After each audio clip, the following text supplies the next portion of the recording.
your lovable host, Kevin O'Neill, and my buddy, pal. I don't think like pal is the most like non, like you don't hear everyone say, this is my pal, Greg Fisher, joining us today. And today on the show with us, we have Brant. I don't know that I've ever said your last name like out loud to you. Scheifler. You're close. Scheifler. What's that? Scheifler. Yeah, I said you were close. Yeah. All right. Well, Brant. Jesus, man, it's a long day. Let's just fucking bring this back in. Brant Scheifler, ladies and gentlemen. Greg, how you doing today, buddy? I'm doing great. You ready to talk about some search engine optimization? Oh yeah, I'm gonna quiz him. I'm gonna make sure he is good as he says he is. Well, he asked me how much you knew about SEO. I might have sandbagged on your knowledge a little bit. No, I actually my brother took over our SEO for Trip Shock, so I'm not in it as heavy as I was. If you're talking about old school SEO, I mean, I can have a good conversation about that, but the newer stuff, Brant's going to have to school us. Greg was hiding keywords in the back of the pictures and stuff like jet skis. Back behind the picture. So, Brant does all of the cats out of the bag. It's always like my fucking my secret marketing ninja. He's worked for Destiny since pretty much we got started. He's a huge part of our brand voice and our brand identity. He's like taught me so much, and I wouldn't even like of all of our conversations that we had over the years about SEO and marketing, I probably wouldn't be doing this show, and I probably wouldn't have the amount of success that my company has without his help. So Brant, welcome, man. Welcome to the show. Thanks for joining us. Thanks a lot, guys. Appreciate being here. And thanks for the kind words. You are by far, hands down, the coolest and most fun client that I have. And that's no joke. The craziest, I'm sure. The Florida man. Yeah, it's good. I always love talking with you. Yeah, man. So tell us a little bit, name of your company, what it is that you do, how you got started. You said you got a crazy Florida man story for us. So I'm sort of intrigued on exactly what that is. But first, yeah, man. Yeah, it's funny. All things lead back to Florida somehow and Florida man. But so, yeah, my company is called Automatic Outreach. And really, I'm sort of positioned in between maybe an independent SEO consultant guy and a bigger agency. And so I'm not trying to have 500 clients. We have, a decent client roster, but I try to be the main guy on strategy and the main guy that you end up talking with. And then I have a small team that helps behind the scenes. But my goal is to be really an outside team member for the small business owner who can't keep up with all of the changes with digital marketing. Number one, it's dynamic. B, can't hire a full-time marketing person, or if they do, they usually have one skill but not others. And C, can't do it themselves. So I try to be that outside team member for a fraction of the cost of an employee and just be with people long term. But yeah, I got into this interesting business from the small business owner standpoint. I've owned other companies in the past, and the reference to Florida man there is that a buddy and I was trying to figure out when this was. I think it was about 15 years ago, but a business partner and I, we had a company. It was totally unrelated to water sports, but we were, I was managing operations and strategy, and he was more on the sales end. And he had this friend, kind of like kid he had taken under his wing, a boy wonder type genius who was real tech savvy and really skilled. And we just, because we were busy, just gave him everything. Like, yeah, sure, do that. That's fine. Hey, he'd come to us. Hey, do you want to do this or that? I'm like, I don't care. Just do it. Just delegating things and trusting him. But then things started to take a weird turn, and there was like this strange tension. It was hard to get a hold of him. He didn't work in our office. And at the point we realized he was from Florida and he had gone back to Florida, and I realized he'd kind of fallen back into some old relationships and had this cocaine problem. And all of our assets, our server, we had like an online training program used by like hundreds of businesses around the country. All of it was sitting in his rented bedroom. And he was mad at us. And so it was just a terrible situation where I had to start learning how some of this stuff worked to get our stuff back. That was sort of my entry point to the SEO world.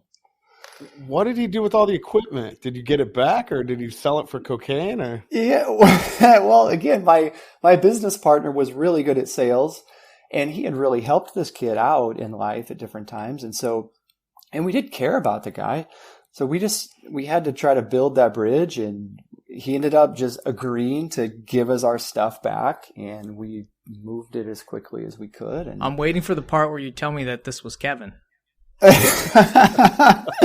No, but I don't know. They could be related. It's possible. I mean, he was talking absolutely. about a couple episodes ago about his cocaine and dolphin cruise. Like you mentioned it like cocaine and donuts. Like he mentioned it like 3 times during the show. So I don't even maybe know, something was on his mind. Yeah, I was like, yeah, have you ever thought about doing like a cocaine cruise? You know what I mean? Like, you go on a cruise, you fucking get a buffet of cocaine. Like, I think it'll work really well, man. You know what I mean? Yeah, I don't know if you're aiming at politicians, though. Is that the kind of clientele you're trying to get on board? No, I'm any clientele. I'm all about the Benjamins, man. Hey. You know, you get a QR code and you scan it and you get a Bitcoin and a fucking thing of cocaine. And we're bringing it all full circle, man. It's funny. I don't even like. It's like I after my heart attack, as oddly as it sounds like I started drinking, and not like heavily, but just like drinking, you know, like I had not drank forever, and I quit again subsequently. But I was like, you know, they were like, yeah, you need to make some life changes, you know, and I'm like, but I don't drink, and I go to the gym and I take care of myself, you know. I'm like, so they didn't really specify, so I was like, okay, I guess I'll just start drinking and eating hamburgers. You said make a life change, you didn't really specify. Yeah, spoiler alert. It was the cocaine that I was doing that gave me the heart attack. I was Nikki sixing it in my fucking office here, going crazy. So yeah, man. It's funny because I like when I first got started. We talk a lot about marketing on the show. Greg obviously is like Greg's a marketer, for lack of a better term. Obviously, Trip Shock provides a lot more than that. Fucking soft sell for Trip Shock. but I mean, at the end of the day, you know, that's like you're a fucking marketer, and Brant and I would talk, and like, you know, I would tell Brant, like, I like, man, like I started falling in love with these like cheesy marketers. And I remember one time, and I was like, I mean, I'm like trying to get into like social media. We were in our first year, and I was like, I don't know, man. Should I just take like a Ty Lopez course or something? And Brad goes, oh, no, don't do that. I was like, well, why? Like, what course should I take? And then, you know, it was like kind of conversations we had. So, how long have you been doing SEO, Brant? Hey everyone, we're going to take a quick break to talk about our sponsor for the month, the Von Mack Agency. Von Mack is a full-service digital marketing agency with a focus on tour and activity operators. They offer it all: SEO, websites, pay-per-clicks, logos, content writing. If it's online marketing, they got you covered. As we mentioned before, it's uber important to hire an agency that understands our industry, and the Von Mack Agency knows watersports. Trust me. And they do all the shit that you don't want to do. They do all the shit that you're probably not very good at, and they are. Look, for listeners of the show, America herself is giving a free consult, all right? If nothing else, give her a shout, give her a call, take 30 minutes out of your day. More importantly, take 30 minutes out of her day so she can get you straight on your marketing needs. That's right. What do you have to lose? Head to vonmacagency.com and go to the Contact Us page to get started. Again, vonmacagency.com. And most importantly, let them know you were sent by the AWG guys. All right, let's get back to the show. Yeah, so back when I got involved in that, we'll just call that transition, and started learning how some of this digital stuff works and getting control back, that was about 15 years ago, I think. And I had messed around with some things prior to that, you know, here and there, but it just kind of happened a little organically, no pun intended. I really liked it. I was doing our own stuff, And then I started helping out friends here and there. And then it just grew into more. And so really the cool thing is like, I get bored so easily. That's been like my lifelong problem with, call it a job or occupation. Like as soon as I figure the thing out, I almost want to break it because it's just so boring. And with SEO, it has held my attention and only grown because, I mean, I was never into Rubik's Cubes, but it's sort of like that. Like as soon as you get something figured out, it's going to change on you. And you're going to have to reverse engineer, find out what Google did. How can you, it's like a cat and mouse game that you're always playing, because here's the spoiler alert. Google would rather you just pay them for ads. And that's why the SEO black box is not open, where they're saying, hey, just do these 5 things and you're good. You won't have to pay us for ads anymore. And so that's what I find really interesting about it. For better or worse, it's kind of a love-hate sometimes. Yeah. I err with a little bit of hatred with Google sometimes, man. Especially with like the review thing, it frustrates me. I bitch about it constantly. It's like, man, like this is, somebody comes and they give you a 1-star review. Like the first 1-star review I ever got, like the guy was like, he was so crazy. I went and looked at his reviews and the things he was like, you know what I mean? It was like Hunter S. Thompson and Fear and Loathing in Las Vegas. He's like talking about bats being in. I'm like, this guy's completely insane. He's never been a customer of mine. Yeah. He left me a bad he's review. showcased, right? And you can't get rid of him. And I'm like, Google, I'm like, come on, man, this guy's, I wasn't even open yet. And he left me a bad review. Like it was for February. I've never even serviced anyone. Like, how do we get a hit and run? He leaves me a 1 bad star and he leaves. And it's like, you flag it, you call him. Like I've been on the phone with India fighting with them. And it's just like, God damn it, man. Like it feels as though there needs to be a little bit more of due diligence. And granted, I guess like Google would probably need like an entire department of people like fact checking bad reviews, but it seems as though you can just say anything. It can be completely false. You could go and smash your competitors with a faulty 1-star review. It seems like that part of things is a little bit broken. I have that conversation with myself all the time because it's sort of like if they just had a functional product that worked the way it should in a lot of cases, I mean, there would not be this whole shadow industry that I exist in and that I have a business in, trying to help people figure out what to do and then fix things that are broken. So it is sort of interesting, but can you expound on that like a little bit? What do you mean like a shadow industry? Because like this is why I love you, Brant, because you're possibly the worst salesperson I ever fucking met. Yeah, I'm not great at sales at all. So I've explained. Like hire automatic business, outreach, we do shadowy shit. Yeah, what I mean is, so like my business is kind of like, so I'm an SEO professional and I'm a barnacle on the front of a boat that's in an ocean called Google. And that's just, I exist in this tiny little area to help people optimize their stuff to show up where it should show up, just because things typically are not working properly. So what I mean by that is, by shadowy industry, not so much, but there's this whole industry called SEO that only exists and has grown because maybe people don't want to run Google ads or can't afford to run Google ads.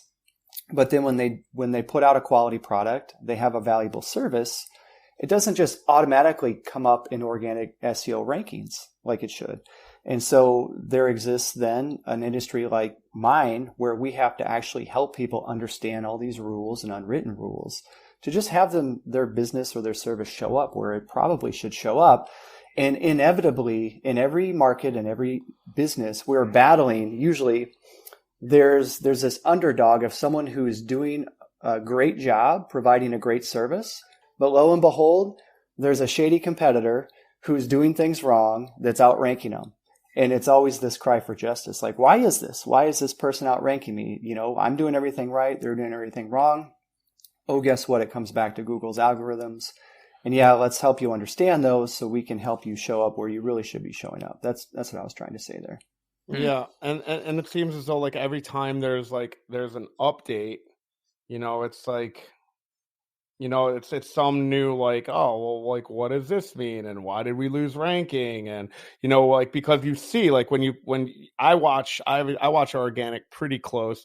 And if you're not me and you hire somebody like Brant, Brant watches it from one place, I watch it from a different, but I constantly see these fluctuations. And, I would say I'm probably not the hardest client on the face of the planet, but, I'm sure that you get these calls like pretty often, like, oh man, why did we fall 2 places? Or why, over from here, it looks like this, but from in North Carolina where Brant's at, it looks like this. And from your phone, it looks like that. And from your tablet, it looks like this. And from Saudi Arabia, it looks like that. And why can't I just be number one everywhere?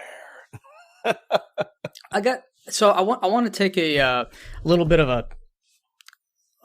a path here when it comes to SEO and just open up a conversation, because most of the people listening, I think they understand the general consensus of what they need to do with SEO and some of the basic principles of it. I want to dive in and go a little deeper and ask Brant some questions, because one of the things that people haven't really caught on yet is, the Google Core Web Vitals and how that's playing into web SEO and rank. And we've noticed this on TripShock, and we've ignored it for a long time. And we recently redeveloped our site. We made it faster, we made it more efficient, and saw, big increases across the board. So can you talk about Web Core Vitals, why they have implemented it, and what businesses need to be aware of, small, big, large? Hey guys, we're going to take a quick break and talk about our sponsor, Boat Test 101. Boat Test 101 is FWC and NASBO accredited online provider of both temporary certificate and full card. Yeah, guys, if you can't tell, Greg takes it super seriously. Have you been taking voice lessons, man? You sound so pro, dude. So yeah, Destiny Water Adventures uses Boat Test 101. When somebody shows up super late and they go, hey, or just on time for their tour, their jet ski or their boat, and they're like, we have to take a boat test. And then we have to break out the paper and they have to sit there for 30 minutes. They miss half their time. They get late. You get bad reviews. When you guys can just SMS text them a link, email them to your Boat Test 101 affiliate link. They take the test online on their way there. They don't have to sit out in the hot sun. They take the test on their way or before they get there. They email you their ID and their boat test. They're good to go right when they walk up to the door. They sign your paperwork and on the water they go. It's easy breezy. They pay an industry-leading commission of 30%, and their boating tests are $1 cheaper than the competitors at $8.99 a test. No contract to you, and there's no cost. So you can get started right away and start making some money and providing a better experience for your guests. BoatTest101.com. Again, BoatTest101.com, and tell them that the AWG guys sent you. That's right. Take your boating test as serious as Greg took this commercial and get your asses over to BoatTest101.com and sign up today. All right, let's get back to the show. Yeah, absolutely. In fact, I think if you don't mind, let me zoom out just to define a couple things. Okay. And then we'll get down into the weeds on the Web Vitals piece of it. But so when people say SEO, they might mean different things. So if you just picture the first page of Google, real estate wise, the first thing you'll encounter when people say, hey, I want to show up on Google, they literally don't understand the very first thing they're going to run into are Google ads sometimes. So Google ads is a pay-to-play situation. We're not talking about SEO there. SEO does not impact that. That does not impact SEO. But that's the very first thing you'll see. Moving down from that as a local business. So if you're a local, if you rent boats or you do tours, there's going to be what we call the snack pack. It's called a bunch of things. Google changes the names just to confuse people, I think. But it was called Google Places. It's now called Google My Business. We call it GMB. It's the snack pack. There's 3 map listings that you'll see there. So that is an SEO piece. Below that is your actual website where the organic rankings show up. And so when we're talking SEO, we're talking about the map pack, and then we're talking about the website and trying to optimize those things. It's a fancy way of saying, hey, let's show up there. What can we do? Now, when it comes to the website, Greg, there are a number of things that have to happen. And one of those things that you're referring to, Core Web Vitals, has to do with like the technical aspects of that website itself. So if you're using like a Wix or some of these off the shelf like a GoDaddy or Squarespace, those are going to be hosted somewhere. You're going to be renting space on a rack. And so on any given day, maybe your website's slow, and maybe there's nothing you can do about that. If you own your own website and you have it hosted somewhere, and there's a bunch of hosting companies out there, you might have a slower loading time, but it's something you can optimize and fix. And so when you say, core web vitals, just for people listening, that's going to be like, hey, how does this website look on a mobile phone? How does it look on the latest mobile phone? How does it look on desktop? How does it look in Internet Explorer? If grandpa's searching, all these different things come into the web vitals bucket, and they are moving the needle. But I would say that for a local business, we find plenty of examples where their core web vitals are still not very awesome. But because the traffic is lower and because Google has kind of decided which local people best represent those results, it's going to impact them a little bit less than like a big website, maybe such as TripShock, that's getting a lot of traffic, and Google is really, dialed into watching load times and caching and all that fancy stuff. Mm-hmm. Yeah, that's good. Yeah, and it's some of, you're right, like small websites I don't see being drastically affected by it, but I mean, I would say sites like Kevin that get a substantial amount of traffic and also in very competitive categories. These are things that I know that they are affecting our rank and making a big difference as we're improving them. And it's in Core Web Vitals is many things. Like you said, it's how the website looks, on mobile devices. It's the speed, it's the frame rate, and there's tons of different metrics, that all kind of come together and make that. But if you have an SEO professional that you have on staff, definitely ask them about Web Core Vitals and just see where you where you show up or see what your rank is when you run it through, because they have Core Web Vital test, and you either pass or you fail. And it tells you exactly what you need to do to fix them. Don't get too worked up over it, because I know some people, like when I mention it to them, they run back to their office and they check and they're failing hard and they're yelling at their web developer saying that that's the reason why they're not ranking. Let me just put it plain for you. That is a small part of it, but it's something to definitely consider, that this is one of the new parts of SEO that you have to start watching now, not just your keywords and your backlinks. Yeah, for sure. And I would say that, and that's one of those frustrating moving targets. Like, we'll check for a client, and if, just for people listening, it's going to be a color, green's good, orange is like, yeah, and the red's bad. So if we can have it green on mobile, 100% on desktop, and then like literally 3 days later, it changes, because Google is constantly moving the target on some of those things. And so I would say that it's, once you have everything else in place, it's usually not the very first thing we focus on. But if you take SEO and split it into just two parts, you have on-page SEO, which is going to be, you've identified the right keywords, you have your content zeroed in on that stuff, you have your metadata, you have a decent site structure, and like Greg's saying, you have some of those core web vitals in place from a technical aspect. That's part of it. And then you have to move on to the other pieces of SEO, which is the off-page. That's just getting people to build links to you. The content marketing is a big piece of that strategy now. And so, yeah, when everything is firing on all cylinders, then we really watch the core web vitals. And again, changes all the time, but you bring up a good point, because Google does they don't want people to get frustrated searching and to bounce back and leave and ultimately leave Google. So got to stay on top of it. So, Brant, we've talked about this over the years, like as far as like your content strategy versus and again, I know like all of it plays a piece, but it always seems like there's this kind of like changing, and I get email newsletters all the time that like talk about like, the importance of backlink versus your content, like what's like the interplay between those two, and is one more important than the other? And where should you be focusing your efforts if you're, if you're getting started and you're, you know what I mean, you don't have a marketing team and you are the marketing team. You're a solo and you have yet to shop this out to somebody. Like, where should you be focusing your efforts? Where are you going to get the most bang for your buck aside from on page? Yeah, good question. And you hit it. On page would be first. Like, if you don't have the right keywords describing your stuff for your area, you can do all this other stuff and it's not going to lift it for you. But I would say with that as a given, there's a lot of half-truths out there. So you'll hear, hey, you need to be writing blogs. Well, I mean, I looked at a website recently that had over 600 blog posts, which for a small local website is a lot of blog posts.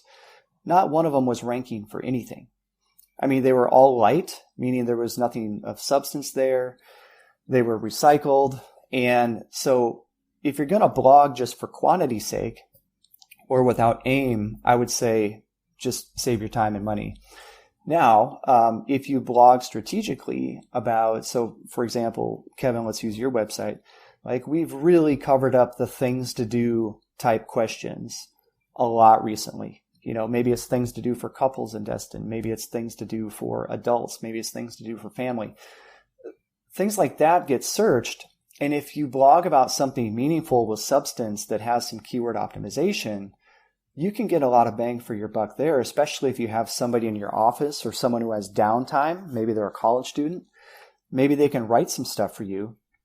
Now, here we are back to the initial point I made with you can be doing the right things, but you're just still not showing up. And that comes down to competition. So you can have some really awesome content, but if you're in a really competitive market, like, I don't know, maybe you do Segway tours of cornfields in Iowa. Like, you can write a blog post about that and probably rank. But, if you're in Destin or you're in Orlando or, in San Diego, the competition is steep. And so that's where you're going to need backlinks, and you're going to have to be careful with backlinks. And a backlink is just a site saying, hey, go check out this site. We think it's cool. And if you think of that like a vote, you might have some random dude on Twitter saying, hey, this is cool, check it out. Or you might have someone from a major media outlet saying, hey, this is cool, check it out. Those opinions are very different, and there's different credibility ranges there. So if you have backlinks to those blog posts from credible websites, or at least related websites, that's going to help that blog content rank a little better too. One thing I wanted to add to the whole blogging. So we've recently, and we have hundreds of blogs on TripShock, and some of them rank extremely well, some of them don't rank at all. And instead of creating new blogs all the time, we have a process where we have a content writer on staff, and every 3 to 6 months, they're going back to those blogs and they're filling in more content, changing them up. We have a lot, we need at least 5 different pieces of content. So obviously you have text, right? And you have to have text now we have images. So we use either stock images or images that we take, from, various tours. We include video clips, charts, tons of different just content, different types of content to put in there. And a lot of times when Google does featured snippets, and if you don't know what a featured snippet is kind of like a snapshot of your blog that's put on the Google search results, which is great. I mean, it's top real estate. Mm-hmm. Sometimes we see these lists and an ordered list or unordered list and these feature snippets, or we see photos or videos or whatever. So when you're building your blog, think beyond text. Put photos in there, put charts, make shit up, good point. And just make it very robust. And that's why we have our writer going back through to these blogs and filling them out and changing them up. Don't just create a blog and leave it. You're going to create a plan to go back into them. Yeah, and that's a great point, Greg. And then along with that, sometimes we'll see just completely random topics. And it makes sense. You think of someone in their business, I don't know, hey, we got to do a blog. Any ideas? And so something random gets chosen. It's disjointed. There's a concept that's been around under different names, but we call it topic clusters. So if in the middle you have a hub, it's a main topic. we'll just use a real example. So if we're going back to, we'll use our Iowa example. So maybe it's like things to do in Des Moines, okay? Maybe that's the hub. And then outside of that, whatever there is to do in Des Moines, I'm not sure. But those are going to be their own distinct blog posts. It's going to go a little more in depth about that specific thing. And when those are interlinked together, Google really ascribes topical authority to websites that are giving broad and deep coverage of topics that are more comprehensive. And so to geek out for a second, I mean, their AI and machine learning that people are debating if it's sentient or not, it's going to take over the world. I think it really helps feed some of their databases and their algorithms and their internal studies, because to find something that's comprehensively covered and very in depth is really what they're looking for. So I would say in your blogging, once you have an idea, see if you can develop 3 or 4 ideas around that idea, and then do that as a batch. What do you think the biggest mistake that people do when they blog? Biggest mistake is this. They pick some random idea. They will type out 300 words about it, and they won't give any careful thought to the keywords. Or if they do, they are going to use their main keywords for every single blog. So it's going to be rent a boat Destin, every blog post. That's counterproductive. You're going to cannibalize your other pages in search results if you create blogs using the same keywords as your other pages, your main pages. You hit it on the head. I was gonna follow up if you didn't mention it, but everyone creates these blogs with like 200 to 300 words. And I know they're paying someone to write them. There's no pictures. It's like shit. The article's kind of shitty because it was thrown together. You're wasting your time and money. You are wasting it. Instead, focus on a topic. Do 1,500 words. Have pictures. Have video clips. Have the whole thing, and put some time into it. You are going to get 10 times the result from it. But blogging, don't make the mistake. Am I the only one that, like, when you're searching for something on a website, you feel like for information, you feel like you got to go to the 5th page because you're just like, oh my God, bro. Like every single blog or listicle I read, I'm like, yeah, okay, I'm getting sold on something like every. I know. It's funny, Kevin. I find myself going to the 2nd and 3rd pages more often these days because those first 5-6 listings. They're all ads. Well, it's not that they're all ads, but the content is just it's built for SEO, but not for the user, and they're tricking the algorithm. And I'm like, this is garbage. Like these listicles are garbage. I'm not getting anything out of it.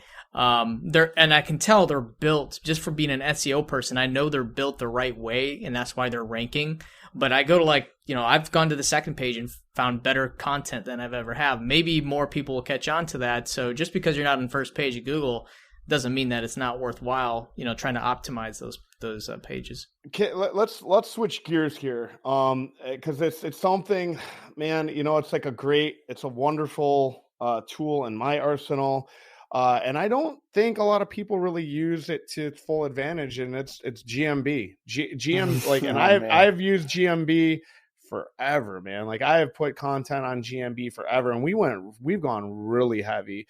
Brant, I don't know if you recently saw our GMB pages, but like, man, we daily, like I have hundreds and hundreds of very small snippets and little adverts and pictures and stuff like that on our GMB. And I don't know if you've noticed this. They got rid of the GMB app. Yeah, that confused a client the other day. He told me GMB is gone. Did I not get the notice? I'm like, well, no, not really, but the app. And they want you to stay right on the search results to edit your stuff now, if you've seen that push. Yep.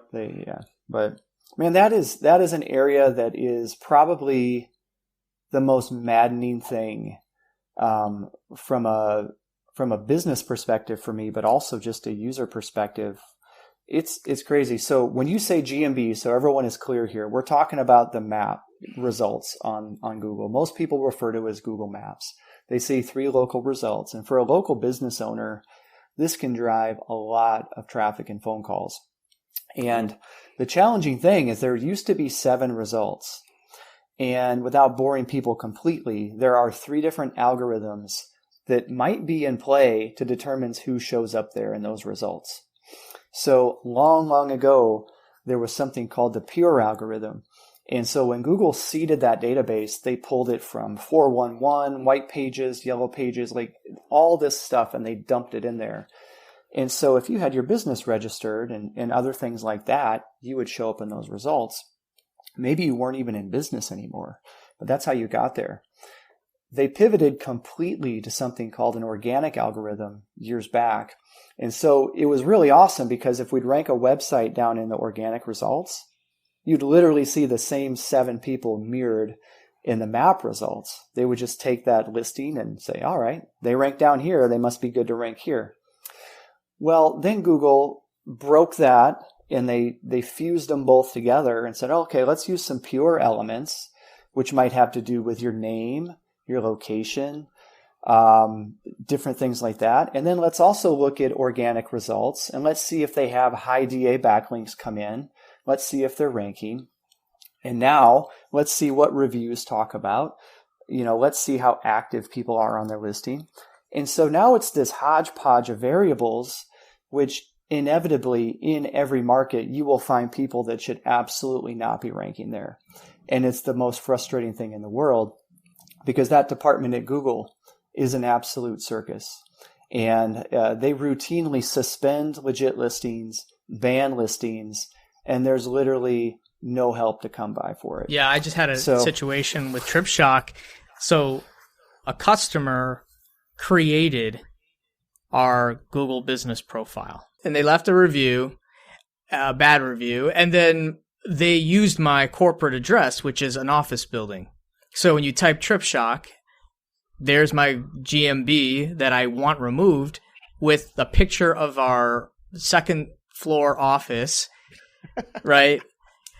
We have customers driving to our office because they don't think twice. They just, they book on TripShock and then they think that they're booking with drive over to pick up their tickets. We've had it happen. So I go to edit it and say, this is a private location. I can't tell you how many times I did it. I had employees do it. We did it for months, 6 months. They finally removed it after all that BS. It's crazy because it's the norm. Unfortunately, I know we're getting close to the end, but I'd like Brant and I went through right when we moved locations a horrific thing, and we really didn't talk about it too much on the show. Maybe a little bit, but yeah, we every single one of my reviews. Yeah, we talked about it in length. On the show about moving locations. That's right. Well, this is the ninja who helped me get them back. I had 600 at the beginning of this year, and they were well, I forget the. I'll put it in the show notes, but we have a whole episode dedicated to Kevin losing his GMB, and it's the one about transitioning locations. So. Anyways, we are kind of coming to the end, but Brant, I want to thank you for coming on the show. It was a great conversation, but is there any words of advice that you leave to businesses that are struggling with their SEO and kind of looking for, a couple good tips to get them back on track? Well, in line with the last thing we discussed, I would say the best insurance policy, and trust me, I do not want to get into the GMB business, but for all of our clients, we had to forge a relationship literally with a guy who knows a guy who has clout there. There's an API backup that we had to use to back up listings, back up reviews, and build a file so that if a nightmare scenario happens like Kevin had, we're able to get the listing back, within a day or two. Had that file not been there, I don't know that they would have come back. So I would just say if you have a GMB, do not go in there and edit your name, your phone number, your website willy-nilly, because it's going to trigger a review. And even though you're not doing anything wrong, that listing might disappear. So move cautiously there. And I would say as it relates to SEO, look at it as one of the best mid to long-term objectives that's going to build real site value. When and if you ever sell your business, sometimes that can add another $500,000, $1 million to the asset sheet based on the traffic value of that website. not only that, but it'll bring customers in along the way. So don't overlook SEO, even though you've probably had 3 different companies that have done you wrong. SEO done right really does pay dividends into the future. And how can people get in touch with you, Brant? You can, I don't know if there'll be a link in the show notes, but you can just head over to my website, automaticoutreach.com. You can reach out. Not every client is a great fit. And I'll be honest with you, like Kevin said, I'm not great at sales. We'll take a look at your things, like what you're trying to rank for, where you're trying to rank, and tell you what's going to be required and what it would take and if we'd be a good fit. And we don't charge for that. Awesome. Appreciate it. And we haven't mentioned in a minute about our conference. Yeah. Yeah, we have our early bird tickets, $175, the second early bird, $175 through August 1st. So make sure to head to our website, watersportpodcast.com. There's a link for the conference. We got hotel, group rates, and the link to purchase is all there. And obviously on our Facebook page, we've been releasing a lot of info about the programming and who's speaking. So we announced just recently that Douglas Quimby and Peter Syme are going to be our keynotes. Very popular and well-known people in the industry. We're really excited to have them. So with that said, we appreciate Brant. And as always, keep it awkward.